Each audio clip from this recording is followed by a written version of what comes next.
Good afternoon, friends. They just confirmed this. Lawmakers in select states have announced that eligible residents can now qualify for as much as $1,000 in direct financial relief. One state will be allocating funds from its massive budget surplus towards these one-time rebate checks. These payments will begin being distributed this coming summer. My dearest friends, please do me a big favor and watch until the end of this video. Also, this coming Friday, I will be announcing several winners for the Walmart gift card giveaway.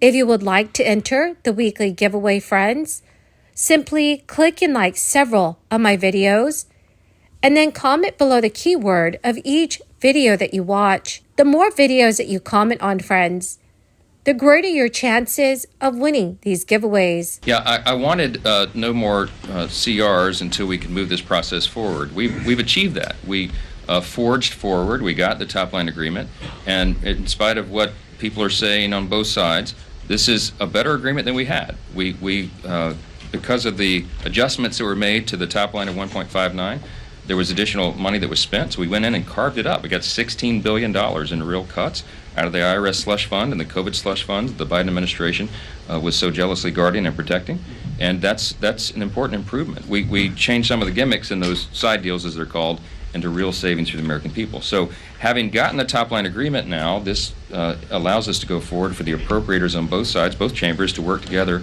and come up with the final bills. Wait a minute, let me finish. And this is an important thing for us because it allows us to fight for our policy changes, our policy riders in those spending bills. And it takes time to do that. And so the reason we need just a little bit more time on the calendar is to allow that process to play out. This is what the American people expect and deserve. This is the way the law is supposed to work, where individual appropriations bills and not one big massive omnibus spending bill are duly negotiated and amended and priorities fought for, and that's what we're doing. We just need a little more time on the calendar to do it, and that's why we are. But why aren't some of those conservatives convinced of this? I mean, they're pretty. Well, I just left a conference meeting where we talked about this in detail, and everyone understands the reality of where we are.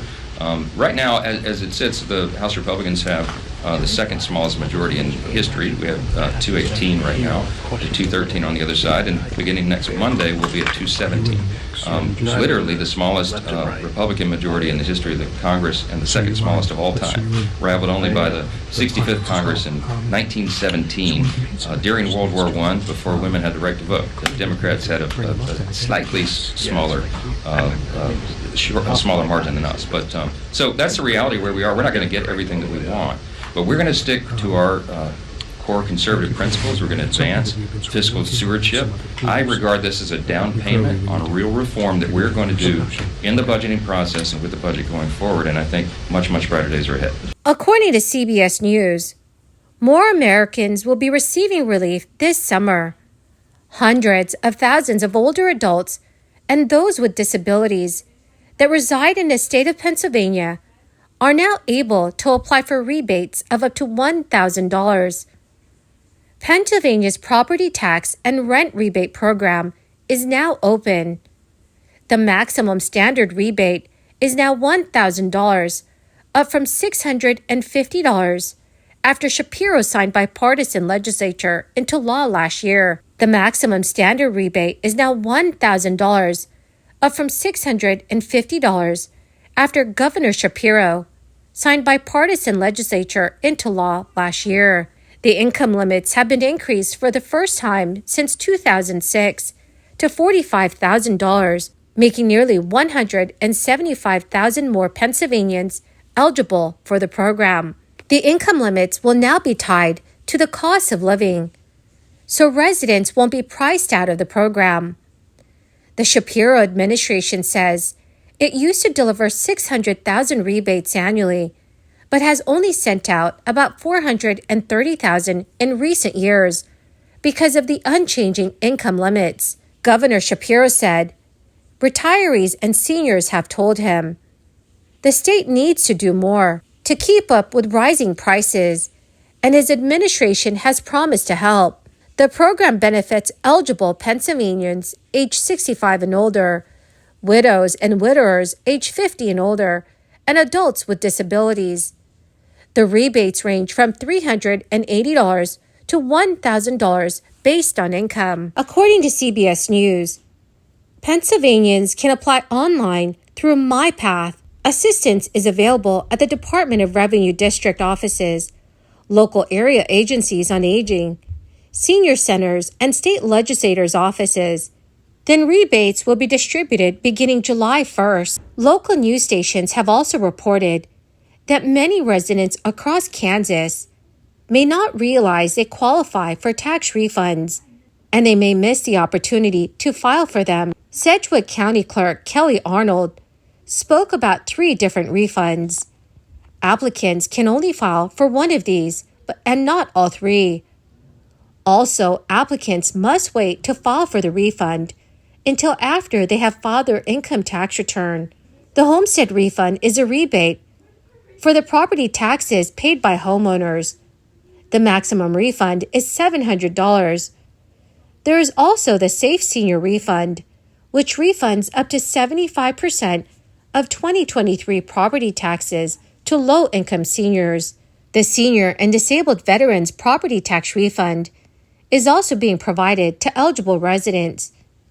The refund, which is the difference in property taxes between now and a previous year, and keeps the property tax amount at a lower level. Also, friends, according to Yahoo News, inflation has fallen considerably from the highs of 2022, but the last mile to price stability may be the most challenging. The Labor Department reported recently that the Consumer Price Index re-accelerated in December. This is amid a spike in energy and shelter costs, underscoring the challenge of taming price pressures within the economy. Inflation is down sharply from June 2022, when it hit a peak of 9.1%, but prices remain well above the Federal Reserve's 2% target goal. And when compared with January of 2021, shortly before the inflation crisis began, prices are up a stunning 17.6%. High inflation has created severe financial pressures for most U.S. households, which are forced to pay more for everyday necessities like food and rent.